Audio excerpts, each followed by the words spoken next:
remember that first interview or even the last one that you had, that you wanted to just come across as the perfect candidate, but actually you were thinking about a million things that you would have done differently?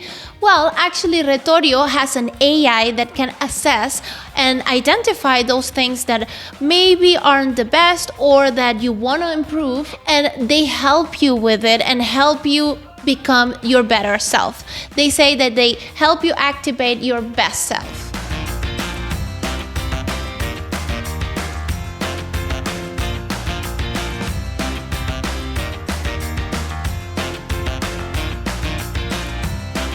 Hi everyone, welcome again to #Career Goals. My name is Veronica Alfonso, and in this episode we will be talking with Patrick Oehler. He's the co-founder of Retorio. So hi Patrick, thank you so much for being here. I really appreciate it. I have been looking forward to this interview a lot because I think it's a really nice thing, like a really innovative thing that's going on in Retorio. So maybe you can start by telling us about yourself and where you're from and where you went to high school even or university. Just we want to get to know you a bit better. Sure. So first of all, thank you for having me, Veronica. A little bit about my background. I'm Munich born and raised. In many ways, I never made it that far, so I'm still living not too far from my birthplace. Grew up in a suburb of Munich, where I also went to high school. Then decided to study information-oriented business administration, and that was, I think, a very sort of random choice at the time.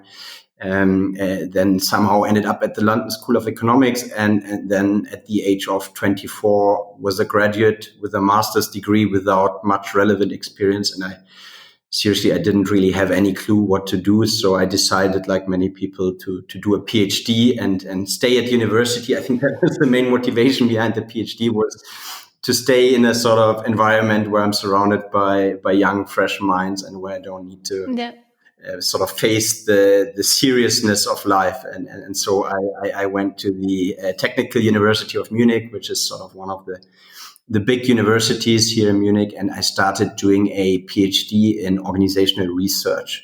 So my research was very much focused on organizational behavior, especially team behavioral patterns, organizational routines, like sort of in many ways, like the boring behavioral patterns that form,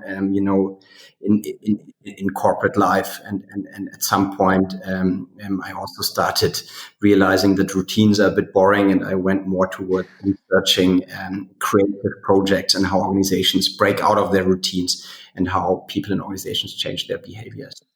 That's sort of the academic background. I obviously did some internships on the way, mostly to find out what I don't like doing in life. So I think that's we'll show about that, how internships help you figure out what you don't want to do. And I think in my case, in that sense, you were very helpful. And then at some point during the PhD, I was looking for things to do afterwards, right? So I saw my PhD was going to finish at some point. Luckily, I graduated, and I realized, okay, at some point I need to grow up, and I was looking for ways to start something new, and that's how Retorio came into play. But we can talk. But something completely different. That's the amazing thing.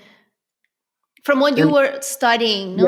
Yeah, yes and no. So there's actually, it has more in common than you might think. So the idea for Retorio really came up during our research activity, because I was very much focused on behaviors in organizations, right? So it was very much about routines and what people do in their daily life.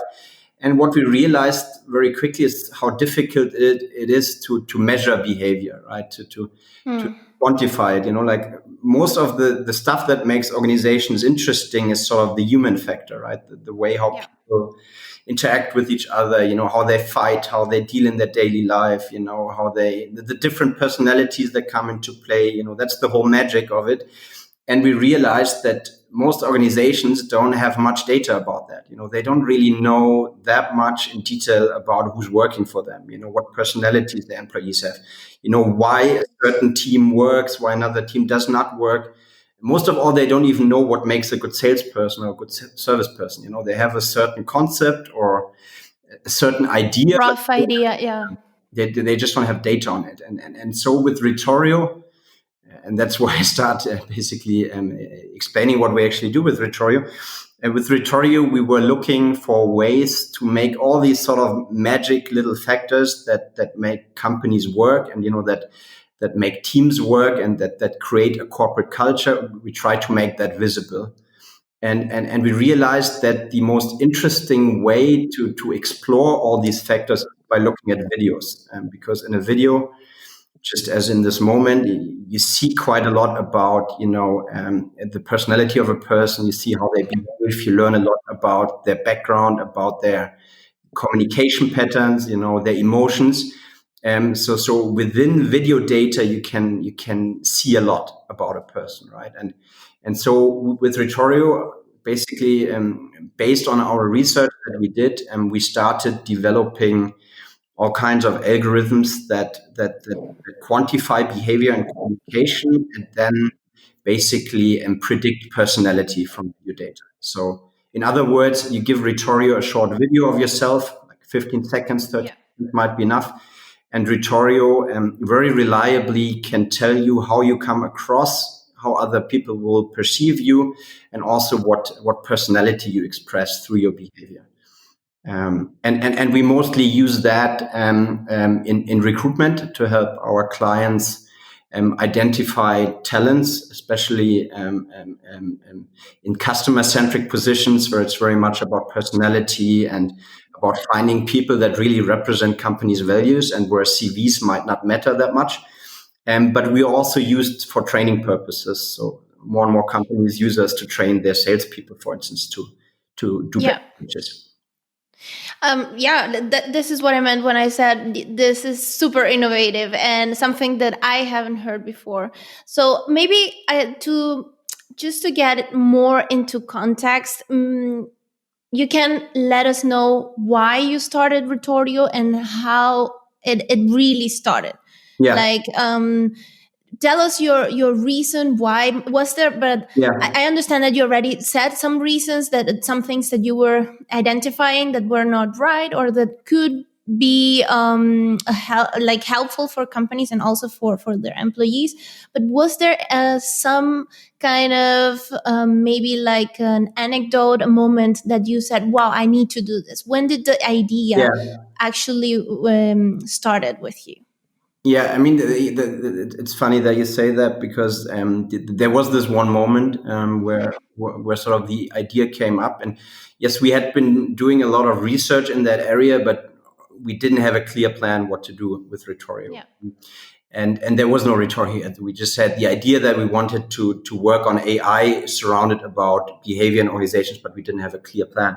And then I think that the decisive moment was when, as a PhD student, I suddenly was in a position where I had to hold big lectures in front of, in one case, more than 1,000 students who were sitting in a room listening to me. And honestly, I was quite nervous. And luckily, the university decided to record this whole lecture and put it on the internet, where they at that time still had an anonymous commenting function. So basically, so all the pressure, it was terrifying. Yeah, and I mean, like, students loved using that function. So there was like 1,300 students. Most of them didn't attend the actual lecture.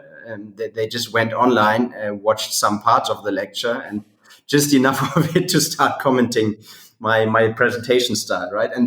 And for some reason, I knew they were going to record it. I knew they were going to put it online. And at some point, after a few days, I thought, like, okay, I need to see how bad it really is. I had a bad feeling coming out of it, and I just wanted to find out, like, how it feels to look at me holding a 1-hour presentation, being super nervous. And it was a pretty painful experience, to be honest. It was basically as bad as I had expected. So my urge to watch it was to see it not being that bad, but it actually was probably even worse than I had expected. Mhm. But in this process, watching myself and seeing myself presenting, I really learned a lot about what I could do better next time. So, Mhm. I realized, I shouldn't clap my hands all the time. I should maybe, there was some Mhm. positions Mhm. I was standing in that were not very beneficial. And my language, didn't make sense. I was talking too fast. I was using so many filling words. It was amazing to see how often you can say Well, in yeah, one sentence. And I wasn't aware of that at all, right? So it just comes automatically. Yeah. yeah, yeah, and but looking at the video, I was getting aware of it, and I more and more realized, okay, that seeing yourself on video actually has quite a good effect on improving your communication style. But then I realized, okay, watching yourself 1.5 hours on video is not that much fun either. It's pretty painful. So we thought, okay, if we use these technologies that we had been working on to start analyzing our presentations and lectures, and we could train this technology to tell us, what we do wrong, what we could do better, and basically develop some sort of digital coach, that would be awesome. Yeah. And that's really sort of the first use case that we followed. Like the whole recruitment thing came later on when clients started also using us to screen candidates. But in the beginning, it was very much about sort of self-assessment and helping ourselves become better communicators. So it started more or less as maybe a tool even for yourself. You identified Yeah. this as something that it's not only me; everyone needs this. Yeah, I cannot imagine how hard it must have been since the beginning to just put everything together. Um, but maybe tell us how until now. Yeah. Do you how are the tests that you are performing, and normally how do you use this tool that you have built now? How can people expect to interact with this tool Yeah. nowadays, Yeah. now that you have fully developed it? Yeah. Well, it's still going, but I guess. Yeah, it's still ongoing, and there's more and more ways to use it. It's really like an empty canvas that our clients start painting on. So we very much focus on the core technology, which is this crazy AI that can predict Yeah. human personality. But yeah, I think as a viewer of this video, the most likely scenario where you will face our technology Yeah. is in an application process. So quite a bunch of German, but also international clients use us in order to pre-screen candidates for their open positions, and quite often in customer-centric jobs, so sales, service, consulting, but also more and more in leadership positions and also developer positions. And where we're being used usually is very early in the recruitment process, at a stage where usually as a candidate, you would just be able to give a little bit of information about yourself and upload your CV and maybe some grades or certificates. And what our clients do is they basically, from day one of your application process, want to give you an opportunity to leave a personal impression. Because they realize that CVs don't tell them that much about Yeah. you as a person. Like if you're looking for a great salesperson, a CV won't really tell you that much. Like you want to meet that person, you want to see if that person is convincing, if the person has empathy, if that person, can convince you to buy a product and so on. And obviously videos are very helpful in that regard. So you're very likely to face us at an early stage of your application process where the client Mm-hmm. will invite you to a quick interview. And it's a one-sided interview, so the client will ask you some questions, who you are, what motivates you for the job. And more clients do that by showing you videos of themselves, so it more and more becomes an almost like interactive conversation. So you also find out more about the company, and in between you share your webcam and your microphone, and you basically introduce yourself. And most of the time you have several attempts to record yourself. It's very much about giving you Oh. a stage to show your personality. It's not like a hardcore assessment where there's a lot of pressure on you. It's really an opportunity to show who you are and why you want to work somewhere. Yeah, that's very interesting with the several tries that you get. But for me, also, it's very interesting now that you are mentioning there are two sides of the coin, right? There is the company, recruiters, and HR departments, and there is also the side of the person that is applying to the position, to the job. So from the perspective of the HR department, do you think, like, how will this technology affect the future of work in general for recruiters and for HR departments? Do you think it will completely change everything like we know it now? And well, you just mentioned how the applicants are gonna interact with the tool and so on in the future. However, I'm also interested in knowing the other side Yeah. of the story. Yeah, and I think in many ways it's not like that we are so much changing the way how recruitment is done. It's more like recruitment is changing right now because there's a lot of pressures from the outside to make it better, and we're very much catering into this trend. And the major trend is that nowadays everything is changing so fast that past experience and qualifications, and to some extent even university degrees, don't matter as much anymore. And it's more and more about really finding people that fit into your culture and into your team, right? And in many ways, what we do with Retorio is really put that in the center of the recruitment process, right? So I think that's the major change, that it's not like, oh, we collect 500 CVs and then we sort out 95% of candidates and hope that the 5 remaining ones or the 10 remaining ones are somewhat tolerable, and then we take the worst, not the worst, but the worst at being in a sense. Yeah, the thing that happens sometimes is that some people are just applying to jobs since a long time or for the first time. So it's hard for them to even know exactly what are the things that have to go in a CV to catch the recruiter's attention. So definitely the human error is there, and HR departments and recruiters they're not perfect, right? It's human. Yeah. Yeah, they are just gonna pick you because they like the color in the CV, and one or two or maybe 10 keywords were right for the job that they want to fill. But there's no like right or wrong in the picking process, at least in the first interview, Yeah. first impression process, I say. It's mostly based on sympathy and gut feeling and like previous experiences that this particular recruiter has had in their life. And if that recruiter had negative experiences with someone who happens to look like you in the past, then bad luck, right? That's how it currently works. In many ways, recruitment right now really works like bouncers in front of nightclubs, right? Like you try to get into a cool club because everyone wants to work in the cool companies, right? And there's some bouncer in front, and based on how that bouncer feels that day, you might get in or you might not get in. And one day the bouncer thinks your golden shoes are cool, and the next day he thinks, you should, you better move. And in many ways, recruitment works the same way, right? There's a little bit more objectivity to it, but it's very much based on gut feeling. And obviously you have a lot of hidden discrimination, and recruiters don't do that on purpose 99% of the time. It's just you're more likely to hire someone who comes from the same area as you, or who has the same skin color or the same age or the same gender, right? So it's just automatic. You feel more connected.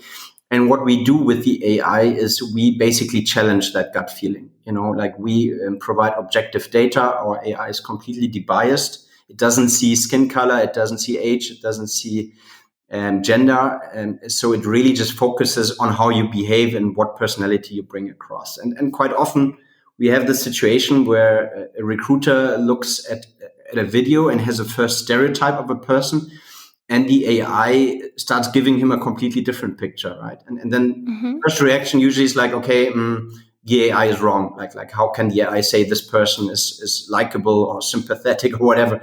Look at him, right? But then once they start looking at the video and they start seeing the feedback of the AI, they start challenging their own gut feeling. And quite often we see that suddenly you have people making it to the final rounds of the interview process, or even being hired, that previously wouldn't even have made it to the first stage, right? They wouldn't have even been invited for a telephone interview, based on their CV or based on something that quite often honestly can't even be explained. It's just bad luck, That's yeah, that's very this part is very interesting, and I want to just maybe ask you, what is the reference point then Yeah. for the AI to know that someone is going to be good for a particular position or not?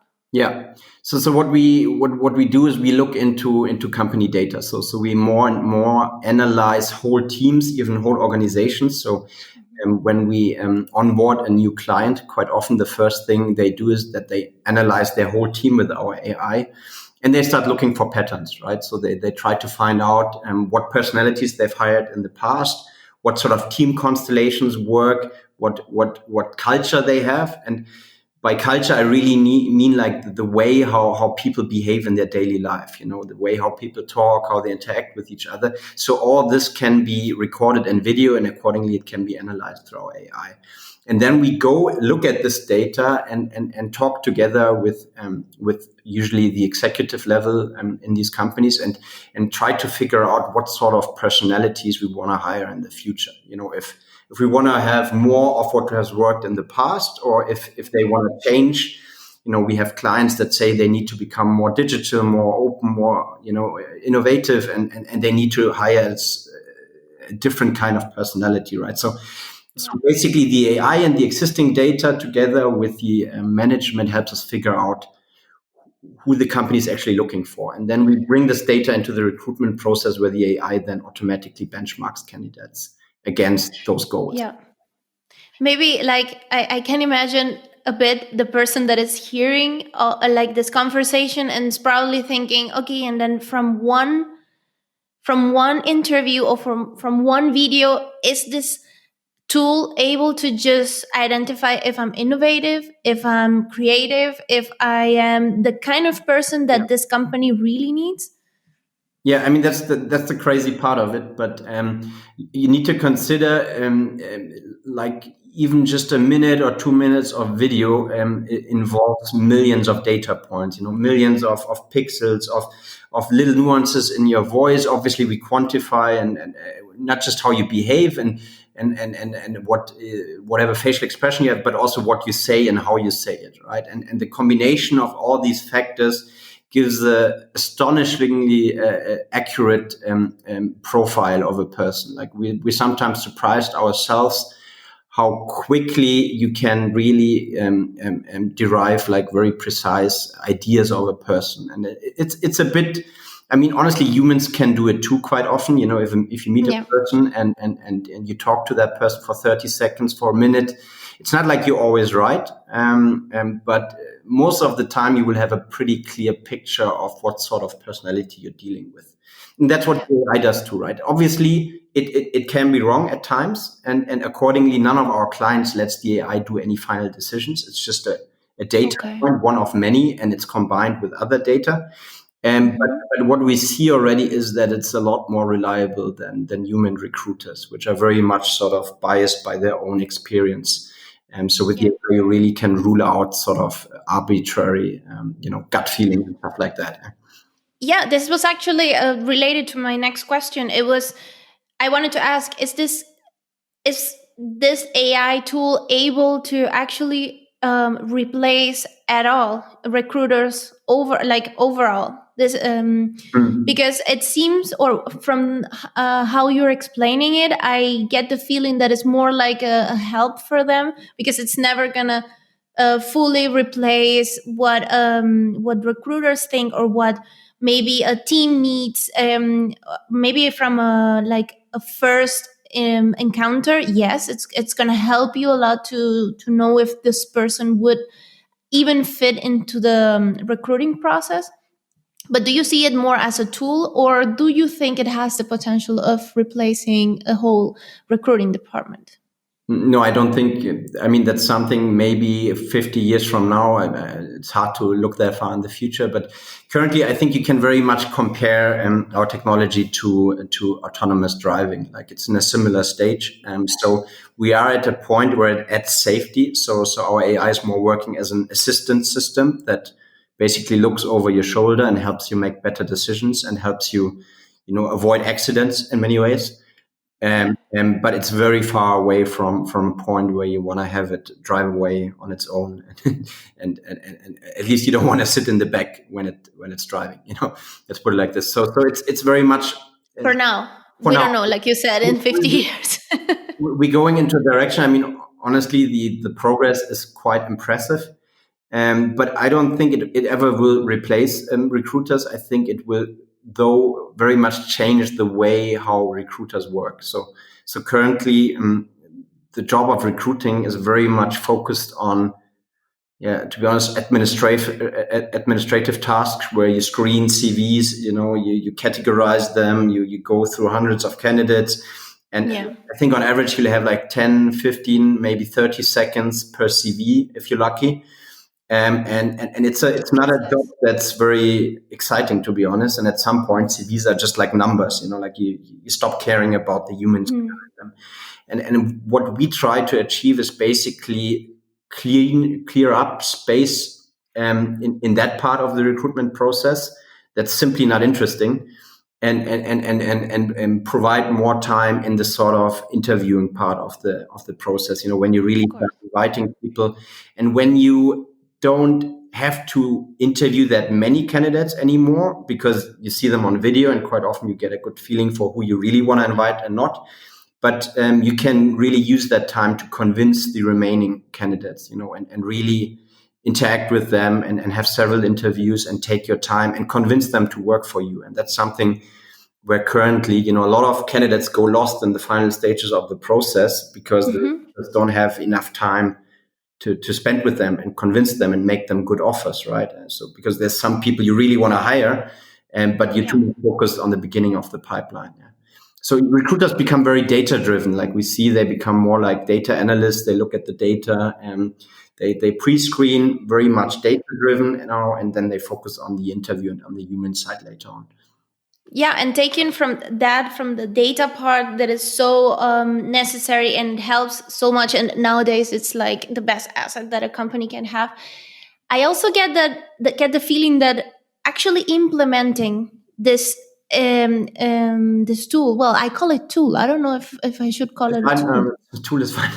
A tool is fine. We call it software, but tool is software. Sorry, I just use it like so useful. It's a tool. It doesn't really matter.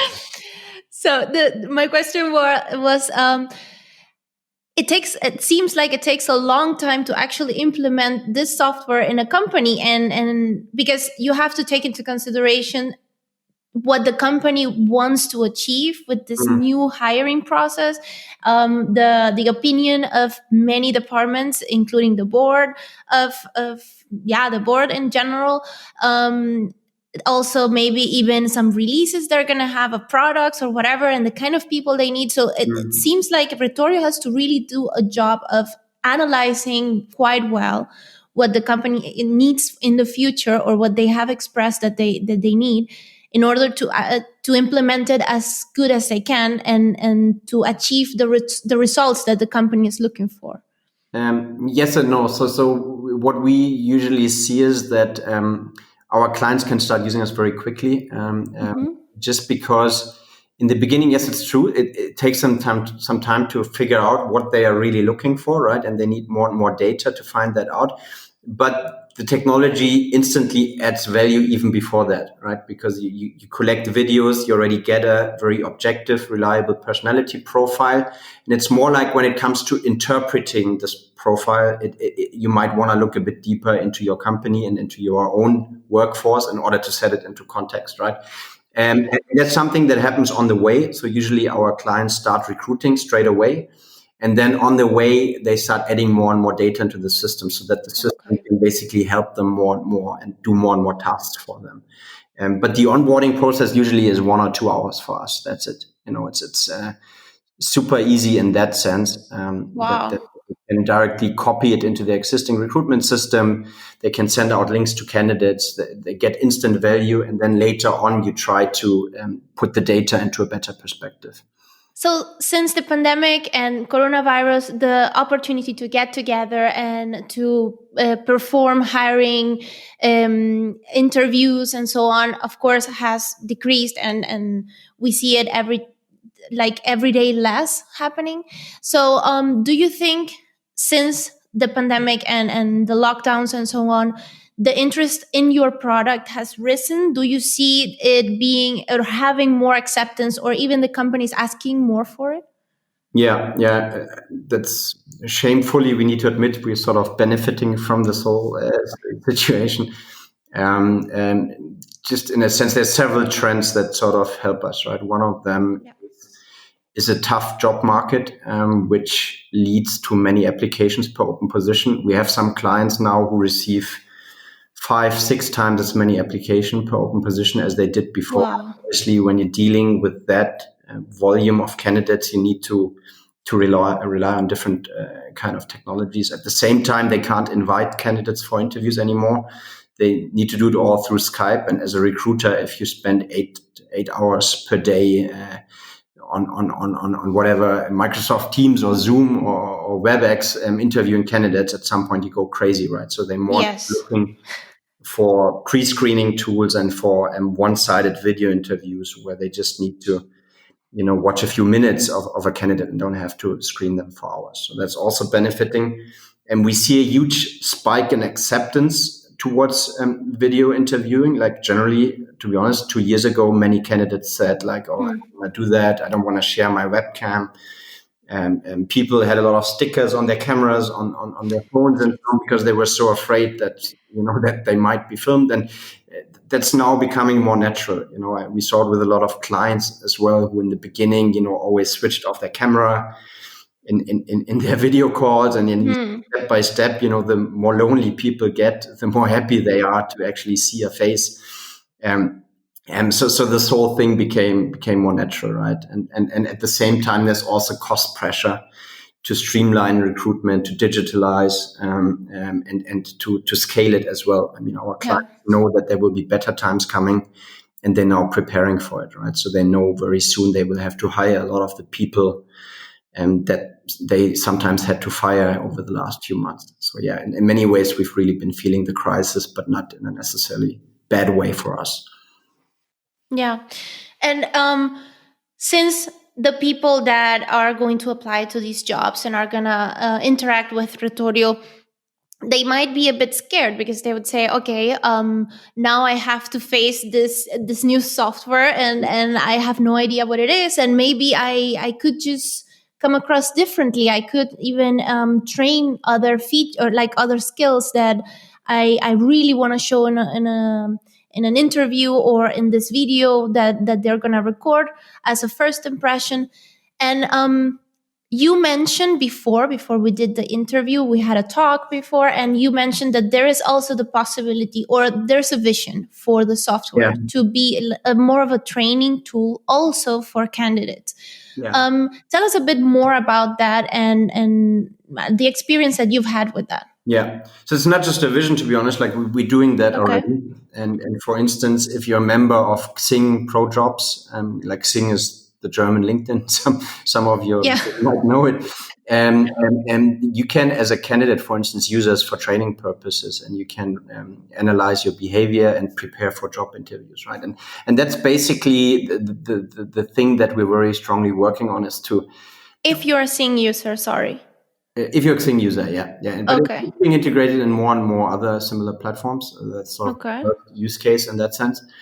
And it's what we try to achieve. We try to position Retorio more as an agent of the applicant or the candidate, not so much as a sort of artificial recruiter. Like what we see it as is basically a technology that in the future will help you, first of all, analyze yourself and find out, how you come across and how you can improve the way you come across. But particularly, we want to make it an agent that understands you very well, understands your personality, understands what you're good at, and basically helps you in the background figure out jobs for you and apply for you, basically. So what we can do in the long run is we can basically analyze you as a person. We can find out, what environment you need in order to do a good job, what team you need in order to be happy, what corporate culture. And then we can start looking for companies for you, or open positions that fit your mindset, that fit your personality. And the good thing is, because we already have you on video, if you give us the okay, we can actually send the agent, Retorio in this case, for you into the first parts of the recruitment process, right? So the Retorio AI can basically go to recruiters and present your personality, and we can completely anonymize the. Like make a match. Yeah, it can make a match, but we can in a way also show a video of yourself to that person, and we can anonymize that video, for instance, by replacing you through an avatar or something like that. So you can anonymously go into a video interview and convince a recruiter, without having to do anything. It's all happening in the background, and I think that's where the whole market is moving. In the future, you won't have this nightclub situation where there's several nightclubs and you stand in queue or in line for this one, and then they reject you, so you go to the next one and they reject you, and then you end up in the shitty one where you didn't want to go in the first place. But it's more going to be like, oh, you're going to have a party with your friends, and somebody in the background is bringing you into the perfect club for you, right? And that's how recruitment will work, right? You will have algorithms matching your personality, matching your skill set with positions, and they will know a lot more about the jobs that you're applying for than you might currently know. That's a big problem right now. People don't know what they actually are applying for. They read one page of job description and that's all they get, right? So such an important life decision, that's not a lot of data, and that can be fixed. I think that's a very interesting thing, because I can, for example, imagine that there are many people, like even myself, when I was 18, and I didn't know who I was. In many aspects, I still don't know who I am. So if someone can figure out that for me, in a sense, like in little things, if they can give you a push from a really positive perspective here, like a really positive point of view, I could see this being really positive, like a good thing for many people that lack self-awareness, or that don't know where they want to go, or that don't really understand what the job market is like in this particular industry, and so on. But from a really not so positive point of view, I would say that wouldn't it be, maybe you have this answer, maybe wouldn't it be a bit dangerous for someone that might even change in the next 5 years, and the machine is telling you, okay, this is what you look like, and this is what you come across like, and I think the best thing for you is this. So the person is trusting it completely, and maybe there could be some kind of people would get a bit lazy, I would say, and then they're not trying so much new things and so on. That's an interesting point. Yeah, I mean, I think that's a general problem you have with any sort of feedback you get from the outside, right? Yeah. You might trust it, and you don't know when to trust it and when not to trust it, right? And I think that's a problem with everything in the world. I mean, it's not only software. Parents telling you, study law instead of become an artist. Like, how do you know whether you can trust them, right? Most of the time you don't. Like the good thing is with technology, at least it's data driven. You can validate if the feedback works, right? That's one thing. Obviously, you always just need to see it as one feedback of many possible ones, right? You shouldn't base your whole career decision on life decisions. They analyzed a video of yourself, right? That's very important. Totally. But it can help you figure out, if maybe a career decision you've already made, or like something you have in mind, might be the right one. So it can help you challenge yourself, just as we challenge recruiters in thinking about, whether they want to invite a candidate or not. That challenge you to figure out, like maybe you think you want to be a salesperson, and maybe analyze yourself and find out, is that really something you can imagine doing? If you're super uncomfortable being in front of other people, if you don't like presenting, maybe that's not the way to go, right? So it challenges you. It doesn't tell you don't do that. It just tells you, well, maybe you like the social aspect of it, but you don't like presenting. Have you considered that there's other jobs that are more focused on the social side and less on the presentation side, right? So it might give you these ideas for where you could head alternatively, and what jobs have similar, we call that psychological elements, that are very similar to the job you think you want to have, but that might still be very far away from that. And maybe it's a completely different job. Yeah, it somehow maybe shortens the time that you need to spend knowing yourself and your skills and finding out, yeah, like what are like the different paths that you want to try, and that could definitely be a good thing. But like you mentioned, that it's already in sync. So if someone is interested in this and they really want to try it out, they can just go to sync and have this. And even simpler, a more simple version of that, if you just go to retorio.com and just click on free Okay. trial, you can basically instantly analyze yourself. So it's a very sort of simple version of it, but you can try it out straight away. And it will give you some first feedback on how you generally come across in terms of personality and what jobs might be more or less likely. Wow.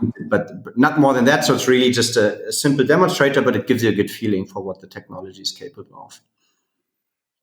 And it's for free. So And it's for free. Best part. Of course, it's like a sneak peek. I would say it's not like the whole thing, but you can have a feeling of what it's like. It's not the whole thing that a recruiter would get, and obviously in the background we can dig a lot deeper into the data. But it gives you already quite a good indication. I think it's the most sort of interesting part of the data we provide. Yeah. So we have talked about the recruiter side and the company side, and we have also talked about the benefits and how you can use it also as a candidate. But in the future, what's the vision of Retorio? What's the vision of how far you can get or you want to get? Yeah. In the long run, and we're already starting to work on that, is we don't want to be focused on recruitment or on training or anything like that, but we want to accompany people throughout their whole sort of career or employee life cycle, as we call it. Sounds a bit bad. Career, I think, is the better term. So we want to start helping you as early as possible, not just as early as possible in the recruitment process, which we're already doing, but even earlier, right? Figuring out what sort of jobs might help you. We want to train you, prepare you for your interviews. We want to be an agent that helps you, apply for jobs, and many jobs at the same time, like maybe millions or billions of jobs at the same time. Wow. Maybe you can in the future apply for every job in the world at the same time, right? Because the algorithms make that possible. So That you would really be have great. a chance of finding the job that fits you, right? It's a bit like, I don't know, like I think other areas like dating will develop in a similar direction, to be honest, where you can basically, match yourself against everyone, and then you really get a good feeling who's like the perfect match. And I think job search is going to the same direction, right? There's millions of jobs out there. Like, how can you find the right one if you, as a person, can't apply for more than 5, 10, or 100 jobs at once, right? So that's where we want to start. We want to guide you through the application process, help you get through. And then we want to, help you figure out your strengths and weaknesses, and help you, become better. And that will be more, not so much based on one-sided video interviews, but I think it will be very much based on integrating ourselves into your daily life, like into Zoom calls, into Microsoft Teams conversations, and really figure out, how you communicate, how you talk to clients, how you talk to your colleagues, and figure out how you can make it better. What little misunderstandings you might create on the way, where you said something that, maybe the other person perceived as a problem, where you started a conflict, although you really didn't need one, right? And like all this can be analyzed, and we can help you, avoid all these little traps, right? And basically communicate in a nicer, more effective way, like avoid all the stress that we have, although we don't need it, right? There's so many misunderstandings in daily life, and that's really the long run vision that we want to avoid. So it would be maybe like a career coach, but way more accurate and with way more and better data.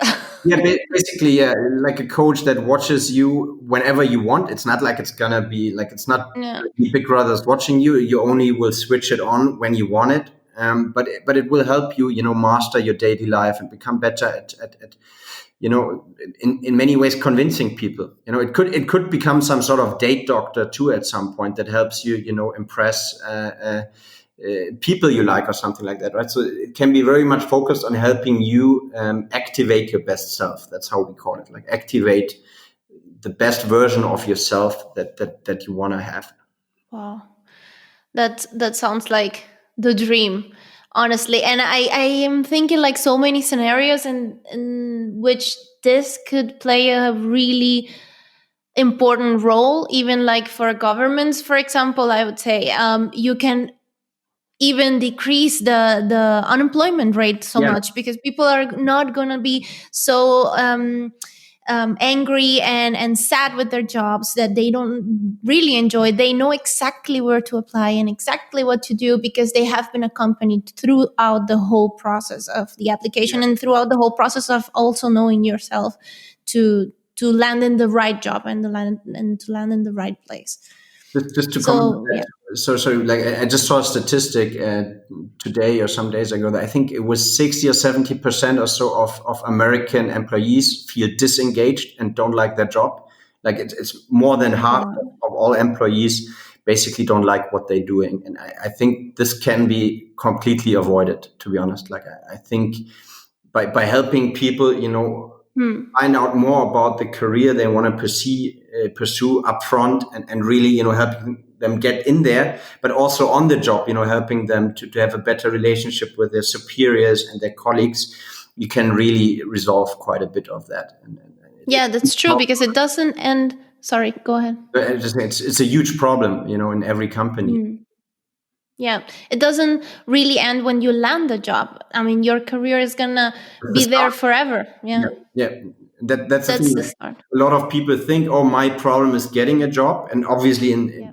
if you're looking for a job, that's your problem. But the real problem starts once you have a job, right? Because then you face expectations and you need to perform, and you spend, the biggest part of your day working on something that you might stop caring about very quickly, right? So you potentially, to put it harshly, you're potentially wasting a big chunk of your life, working on something that you don't even believe in. And Yeah. obviously, I mean, all these symptoms like burnout and so on, I think they're somewhat related to that people don't know why they're doing what they're doing. And even the money often is not good enough to compensate for that, right? So Yeah, totally. And just sometimes I have been in that position of just making this job a really good job for me. Like I'm putting so much effort and excuses on making it a good job and the right job.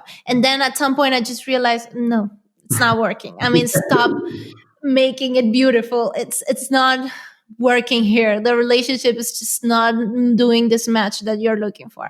And that's the thing, I guess. In the long run, we're all looking for that match and that perfect job that is gonna at least make us happy, have a purpose, and just wake up and say, maybe not every day, because some days yeah, you're gonna, yeah, you don't just want to do anything. You want to just Netflix and chill. But I mean, most of the days you yeah. just want to get up and go to work and do something that's what you're dreamed of. So yeah. And I mean, it's similar to dating. Like obviously, like expectations need to be balanced, and there is not this one job where you wake up every day and you're super energized. Yeah, no. I mean, this might exist in some cases, but I think that's very rare, and I haven't found it yet. Hmm. Like even as a founder, like where you're living your dream, it's not always the dream. There's a lot of tricky aspects to that Yeah. job too, right? But But it's mostly you're living up to this vision that you have. You have an ideal, so you you know what you want should to for. go. Yeah, and I think Yeah. that's super important, and helping people, first of all, have this idea for why they're actually doing it, find the right job, and then helping them get through it, right? Because there will always be tough parts, and in every job you will face these challenges that frustrate you, and those are the ones that will bring you further. But in that moment they will be horrible experiences, and I think in that moment you need some sort of assistance. And if you have like human coaches and mentors, and like people helping you, that's great, but most of the time they're not available, right? So Yeah. then technology can help. And That's get you true. through it. That's completely true. Sometimes they're super expensive, and I think it's a really hot job lately that you get to see many career coaches out there, and probably many of them are doing a great job. I mean, I would say I have seen some being really successful Yeah, and helping a lot of people. The thing is that sometimes it's not available for everyone, and it stops when you land the job. And then of course you will have some other challenges in your career, like you were saying, okay, you landed the job, you are in this amazing company that you really enjoy, but then you just want to go a step further, and then you want to go to another department, or you want to be a manager. Is this the right thing for you? You don't know, because you have never done it. So maybe this is a good way of finding out if this would be the right path for you, for example. exactly. So, Patrick, maybe you can tell us um, your advice, because you have had, of course, a lot of experience with Retorio, and until now, we could say that yeah, you know where to look for mistakes, or you could give people some tips here.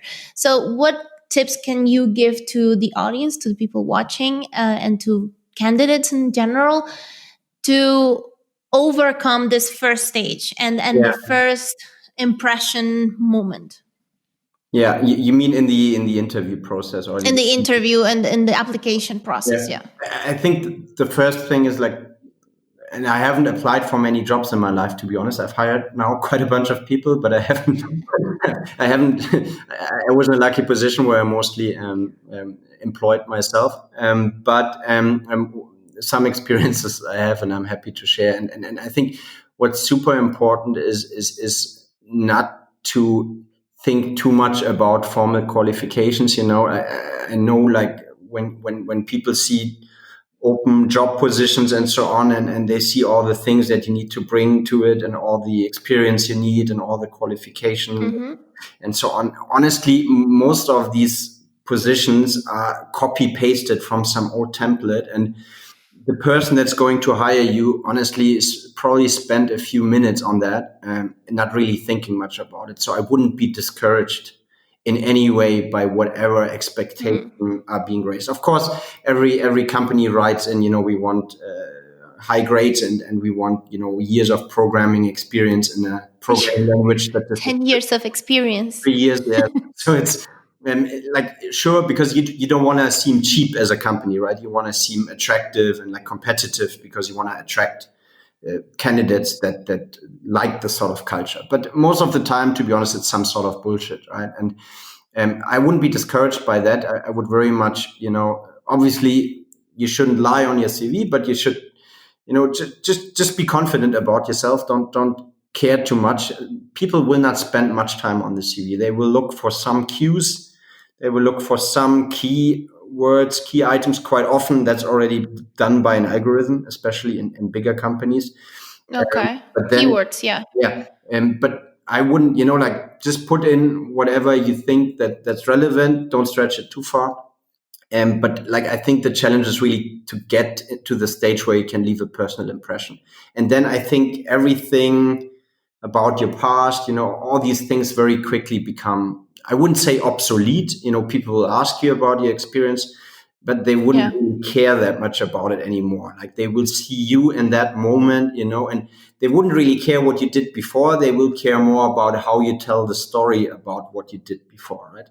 And that's what I would totally focus on, like making sure that you can explain, what you did and why you did it, and you prepare well for that situation. But I wouldn't be too impressed or too focused on, like finding the perfect examples. It's very much about seeing, how you present yourself, and how you present your personality.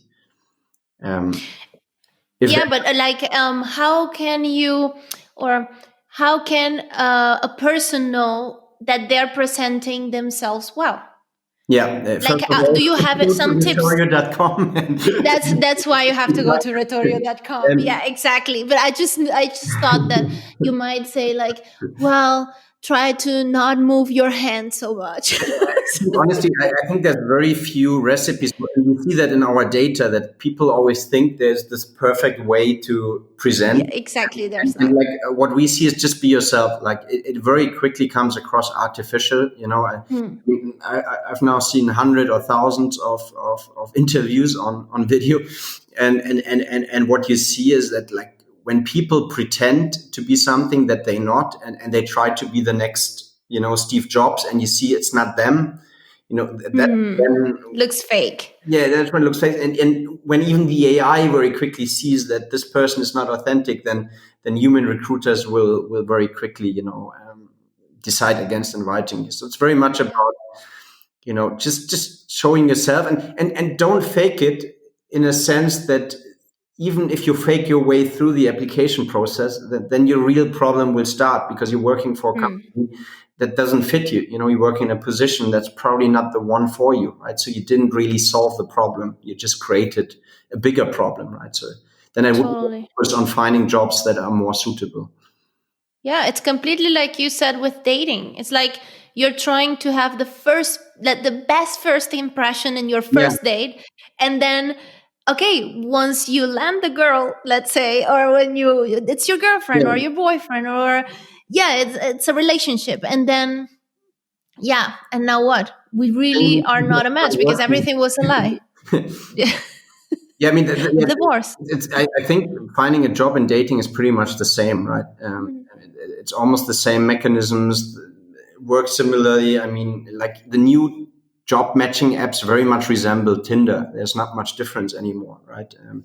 And in many ways, the problem is the same, right? Like the person you want to hire in the first moment, is not Yeah, necessarily the person that you really want to have working for you in the long run. And you need to, find that match that's, you know, compatible in a longer period. yeah.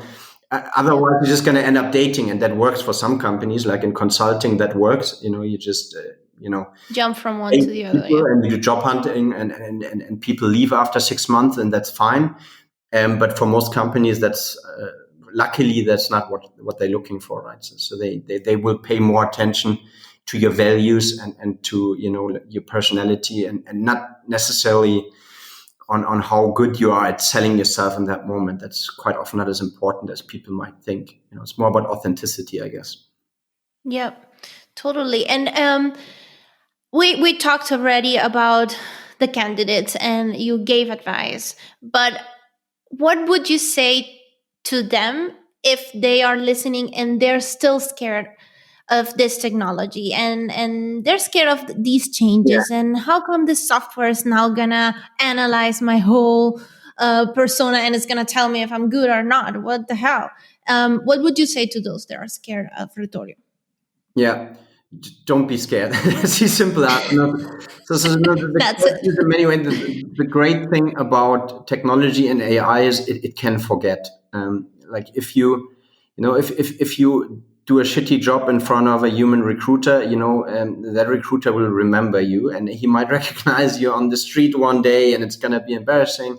Like Or on another job that you're applying yeah, to. yeah, yeah. With AI, the great thing is the moment your analysis, is through the system, it gets automatically deleted. Usually after 3 to 6 months, sometimes a lot earlier, and it's gone. No, the AI doesn't like. True answer: the AI doesn't care about you.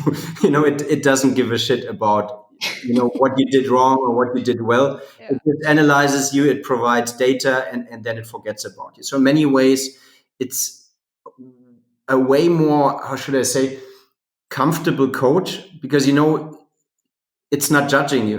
It doesn't care, right? It just will tell you honestly Yeah. how you come across based on data, and then it will completely forget you, and next time look at you as if it's never seen you. Yeah, it's not transcending to a relationship. I mean, Yeah, it's not something that you want to nurture for the future. It's a it's a moment machine. and Yeah, it passes. it's.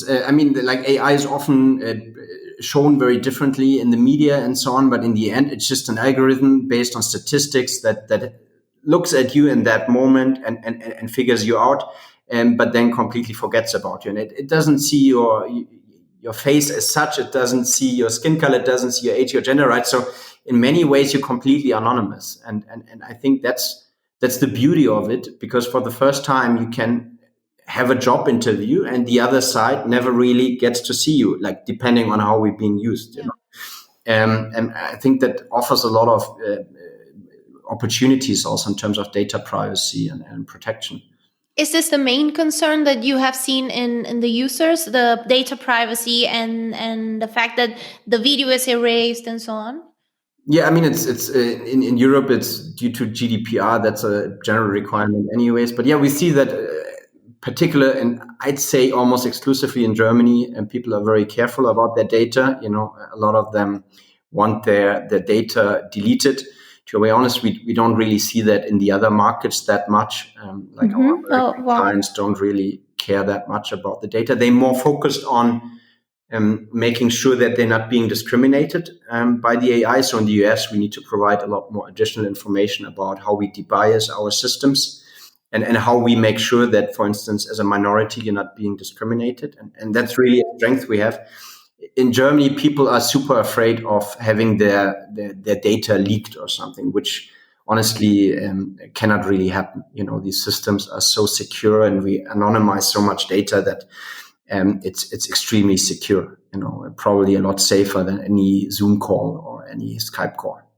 Wow. Yeah. And that's very interesting what you just mentioned about the minorities, that some people, they feel that it's really hard for them to get jobs, to get even an apartment, you know, to apply to anything. And this could be definitely a way of just, having that happen way less. Leveling the playing field. Yeah. I mean, that's the purpose behind it, you know, giving everyone the same cards as far as that is possible. Yeah. Yes. So Patrick, maybe apart from the website, and you just said that we have to go in there, and we're going to link this below for everyone to just go directly to the link where you can try this out, because of course we all want to do it. But where else can people find Retorio? We are active, obviously, on all relevant social media channels. You know, you can follow us on LinkedIn. We do a lot of events, webinars, and so on. Also, not just for corporate clients, but also for private clients. So follow us on LinkedIn. We have a Twitter page. We have a Facebook page. I think we have an Instagram page, although I'm not sure if there's that much happening on it. But I think LinkedIn is a great way to follow us. And also, if you go on our website, you can register. You can get our newsletter, and we will inform you about all the sort of next updates that we do. And there will be a lot more stuff for candidates, you know, helping people become better at communicating and selling themselves, basically. Yeah, that's something. Yeah. Add a lot of features into that direction. Yeah. Definitely. And I think it's super helpful for anyone out there to actually be following you guys, because I see it as the future of recruiting, and recruiting is not only the side from HR and how they're working with new softwares and tools. It affects all of us. So if somehow we can be prepared for the technology that's coming, for the changes that are coming, I think it would be an advantage, and it would be something that would just give us, just put us a step ahead. Definitely. Yeah. We will not be surprised about, for example, Retorio coming up in one job interview and so on. Yeah, and the best way to see it is to apply to us. I forgot to mention that. So if you guys out there looking for jobs, we are always hiring. So go on our website. You can directly just contact us through the bot, and we're always looking for people. And obviously, you'll have to go through a Retorio assessment, but it's gonna be fun. We make it easy. That's great. And all these jobs are in Germany, or you're looking globally? Currently, mostly based in Germany, although we've been hiring remotely, especially recently, as currently it doesn't really matter where people live. And we will be expanding soon. So currently our office is still in Munich, but we'll have more offices coming eventually. So it certainly makes sense to get in contact already. That's great. And yeah, so the only things that you have to pass the Retorio test. More. Yes. Not a Well, test, thank but you. there's no right or wrong. It's really about finding whether someone fits more into this direction or that, right? So Yeah. we match people a bit based on how they come across, and we try to find the right job for the people who apply. Definitely. That's the idea. So, I just want to encourage everyone to, of course, follow Retorio on every platform, on their website, on social media, and also follow us here on YouTube and on Instagram and Twitter.